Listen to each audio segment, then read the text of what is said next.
और याद रखिएगा, अच्छी तरह नाराज मत होइएगा। नबी करीम ने फरमाया वो शख्स दयूस है जिसे इस बात की परवाह ना हो कि उसके घर में कौन आता जाता है। दयूस मीन्स पता है आपको क्या होता है? उर्दू में बताऊं, नाराज तो नहीं होंगे? बेगैरत। यानी अगर हमारी ज़ौजा, हमारी घर की औरतें नामहरमों से हंस हंस के बातें कर रही हो, नामहरमों घर में घुसेड़े, तो याद रखें ऐसे शख्स को आपके नबी ने दयूस कहा है। नामहरम कौन होता है? ये नहीं कि कोई अजनबी घर में मोहल्ले का लड़का घुस रहा हो, खालाजाद, फुप्पीजाद, चचाजाद, मामूजाद, इन कजनों से पर्दा है आपकी बीवी का, वो नामहरम है। इसी तरह लड़की का और खालू का पर्दा होता है, इसी तरह आपका और मुमानी का पर्दा है। इसी तरह अगर आपकी चच्ची खाला ना हो सकी, बाहर से आई हैं, तो चच्ची का और आपका भी पर्दा है।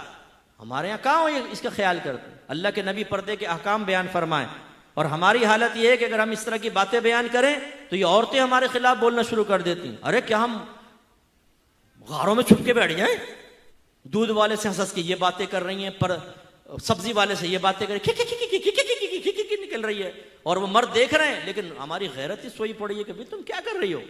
एक गैर मर्द के साथ दरवाजे पे खड़े होकर तुम बातें कर रही हो, शर्म नहीं आती?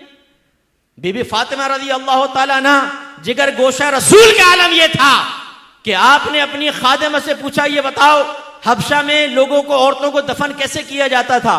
उन्होंने कहा कि हमारे ऐसा होता था कि चारपाई पे औरत को लिटाकर चारों तरफ एक कपड़े की डोली से बनाई जाती थी ताकि किसी की नजर ना पड़े, और फिर दफनाया जाता था।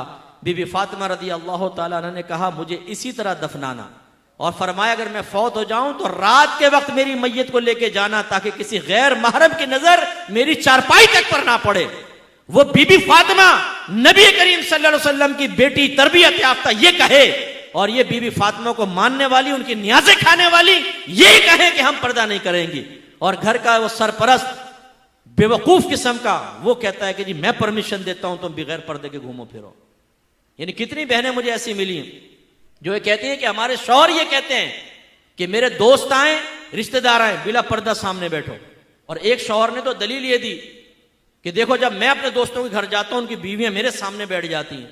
यानी वो तुम अगर बेगैरत हो, वो अपनी बीवियों को बेगैरत बना के तुम्हारे सामने बैठाए, तो तुम्हारी बीवी भी बेगैरत बन के तुम्हारे दोस्तों के सामने बैठे और दावत नजारा दे। मर्द की नीयत का क्या मालूम? हम में से कितने ऐसे बैठे होंगे जो लोगों के सामने बड़े यूं मोहताज बनते, लेकिन टेढ़ी टेढ़ी आंखों से शादी ब्याह के अंदर सब देख लेते हैं ना। लाल वाली कपड़े वाली देख, अच्छा कर रहे यूं होंगे, उंगलियों के झरोके से देख लेंगे, और बीवी साथ बैठे होगी स्कूटर पे, पता है बीवी बैठी हो तो टेढ़ी आंखों से देखेगा ना वो साथ में जाती हुई औरत को, बातों का टकरा भी जाते हैं गाड़ियों से।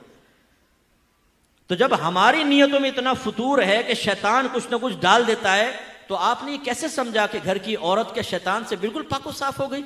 शैतान उसके जहन में ख्याल नहीं डाल सकता, गैर मर्द की तरफ उसकी तवज्जो नहीं जा सकती। यह हमारी जिम्मेदारी है कि हम उसको रोकें। नबी करीम तो ये करें और हम ना करें, गलत चीज है ना।